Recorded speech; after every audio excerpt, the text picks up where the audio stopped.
Selamat pagi Ibu, perkenalkan saya dengan Dr. Sofia yang menjalani klinik hari ini. Jadi pada hari ini saya akan melakukan pemeriksaan neurologis untuk bayinya. Sebelumnya mungkin pemeriksaannya akan membuat bayinya sedikit tidak nyaman. Jadi apakah Ibu bersedia untuk diperiksaannya? Oke, baik. Jika bersedia, saya akan melakukan cuci tangan dan langkah terlebih dahulu.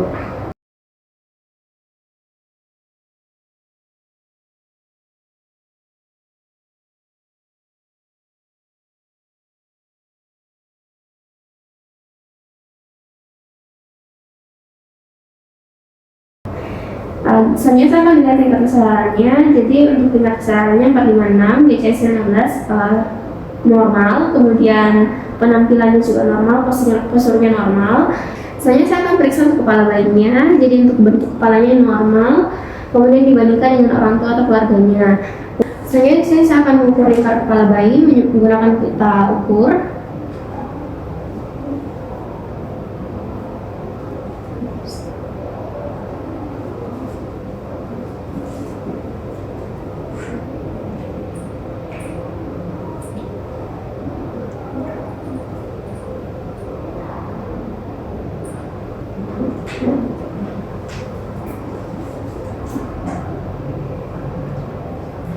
Untuk lingkar kepalanya normal. Kemudian di sini saya akan melakukan palpasi fontanel mayor dan minor.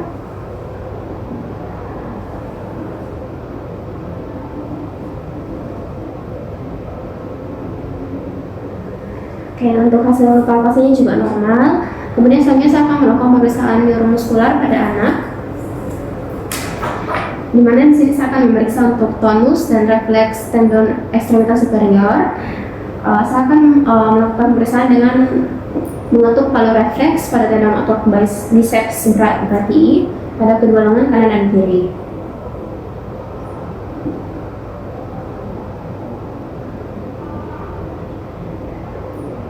Normal. Ada refleksinya berarti kanan dan kiri normal. Kemudian saya akan melakukan pemeriksaan tonus dan refleks tendon ekstremitas inferior. Di mana saya akan mengetuk palu refleks pada tendon Achilles dan juga patella. Saya akan periksa untuk refleks patellanya terlebih dahulu yang sebelah kanan. Ada refleks normal. Oke, kanan kiri normal. Kemudian saya akan periksa untuk refleks tendon Achilles. Kanan kiri normal. Kemudian saya akan melakukan pemeriksaan neuromuskular pada bayi. Saya akan melakukan pemeriksaan respon traksi, mana bayi ditidurkan pada posisi supinasi. Kemudian saya akan menggulung kedua tangan bayi pada bagian pergelangan tangan. Kemudian secara perlahan ditarik sampai pada posisi duduk. Oke, karena ada respon traksi yang positif, maka hasilnya normal karena bayinya berusia di bawah 3 bulan. Kemudian jika bayi berusia di atas 3 bulan, hasilnya harusnya negatif. Kemudian selanjutnya untuk pemeriksaan suspensi ventral, bayi ditidurkan dalam posisi pronasi. Kemudian telapak tangan saya akan menyangga badan bayi pada daerah thorax dan abdomen. Kemudian di sini saya akan mengangkat bayi. Bayi di sini kepala bayinya ada fleksi, kemudian untuk ekstremitasnya sejajar. Kemudian saya akan melakukan pemeriksaan refleks patologis. Yang pertama untuk refleks Babinski, saya akan menggores sisi plantar kaki dengan jarum tumpul pada palu refleks. Saya akan menggores sisi plantar kaki dengan jarum tumpul pada palu refleks dari tumit sepanjang kurva lateral hingga ke metatarsal pes.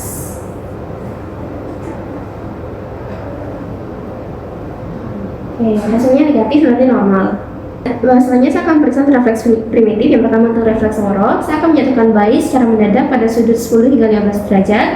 Kemudian hasilnya positif, jadi berarti normal karena ada refleks berupa ekstensi tubuh dan abduksi ekstensi lengan dan juga tangannya terbuka, diikuti fleksi dan abduksi lengan. Kemudian saya akan melakukan refleks isap, di mana saya akan mengusap bibir pada bayi.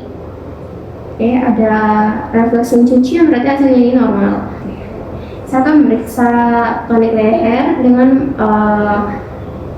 membelokkan kepala bayi yang berbaring terlentang secara cepat ke satu sisi. Kemudian di sini dapatkan ekstensi lengan dan tungkai pada sisi sebelah kanan. Kemudian ada fleksi pada anggota gerak sisi yang berlawanan. Selanjutnya saya akan melakukan memeriksa refleks withdrawal, di mana saya akan merangsang telapak kaki bayi dengan jarum tumpul pada panel refleks. Kemudian terdapat refleks yang positif, di mana ada fleksi tungkai pada yang dirangsang. Kemudian diikuti dengan ekstensi tungkai kontralateral. Selanjutnya saya akan memeriksa refleks untuk meluruskan leher. Kemudian selanjutnya untuk refleks meluruskan leher, di mana saya akan merotasi badan searah putaran kepala pada anak yang terlentang. Hasilnya positif, berarti normal. Selanjutnya saya akan memeriksa refleks landau. Kemudian saya akan mengangkat anak dalam posisi tengkurap dengan tangannya berada di bawah perut anak. Kemudian saya akan fleksikan sedikit kepalanya. Kemudian hasilnya normal karena di sini kepalanya berusaha naik dan badan dan panggulnya sejajar. Kemudian selanjutnya saya akan memeriksa refleks parasut. Di sini bayinya akan saya topang pada posisi tengkurap. Kemudian saya akan mendadak menyatukan bayi. Serupa akan terjun dalam jarak pendek. Kemudian bayinya ada refleks ingin merangkak, maka hasilnya normal. Kemudian selanjutnya refleks saya akan memeriksa untuk refleks menatap, di mana saya akan menegakkan badan bayi condong ke depan hingga telapak kakinya menyentuh permukaan datar. Kalau ada refleks ingin melangkah, maka hasilnya normal. Kemudian untuk refleks menial, saya akan periksa untuk bahu kuduk, di mana bayinya dibaringkan. Kemudian tangannya akan saya letakkan di bawah kepala bayi yang sedang berbaring. Kemudian saya akan menekuk sedikit, hingga dagunya menyentuh dada. Karena tidak ada tahanan, maka hasilnya negatif, yang berarti normal. Selanjutnya saya akan memeriksa untuk kernik side, bayinya berbaring, terus salah satu pahanya difleksikan hingga membuat sudut 90 derajat. Kemudian tungkai bawah diekstensikan pada persediaan lutut hingga membentuk sudut 155 derajat. Karena tidak ada tahanan, maka hasilnya normal. Kemudian saya akan memeriksa Brudzinski 1 atau Brudzinski neck side. Kemudian tangan saya akan saya tempatkan di bawah kepala anak yang sedang berbaring. Saya akan menekuk kepala hingga dagunya menyentuh dada. Kemudian tangan satu lagi berada di dada pasien untuk mencegah terangkatnya badan. Karena hasilnya negatif, maka hasilnya normal dan tidak terdapat fleksi pada tulang tunggainya. Kemudian selanjutnya saya akan periksa untuk Brudzinski 2 atau Brudzinski contralateral leg sign, di mana pasien sedang berbaring. Saya akan fleksikan salah satu tungkai pada pasien yang dipanggul.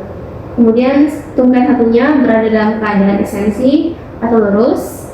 Hasilnya negatif karena kaki satunya tidak ikut terangkat. Kemudian saya akan periksa untuk Brudzinski 3, di mana saya akan menekan os zygomatikum. Tidak terjadi fleksi involunter pada ekstremitas, jadi hasilnya normal. Kemudian saya akan melakukan Brudzinski 4, di mana saya akan menekan symphysis osis pubis.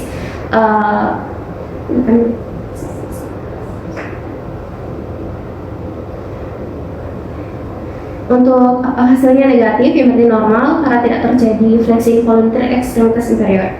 Baik, Ibu, untuk pemeriksaan bayinya telah selesai. Terima kasih untuk kerjasamanya.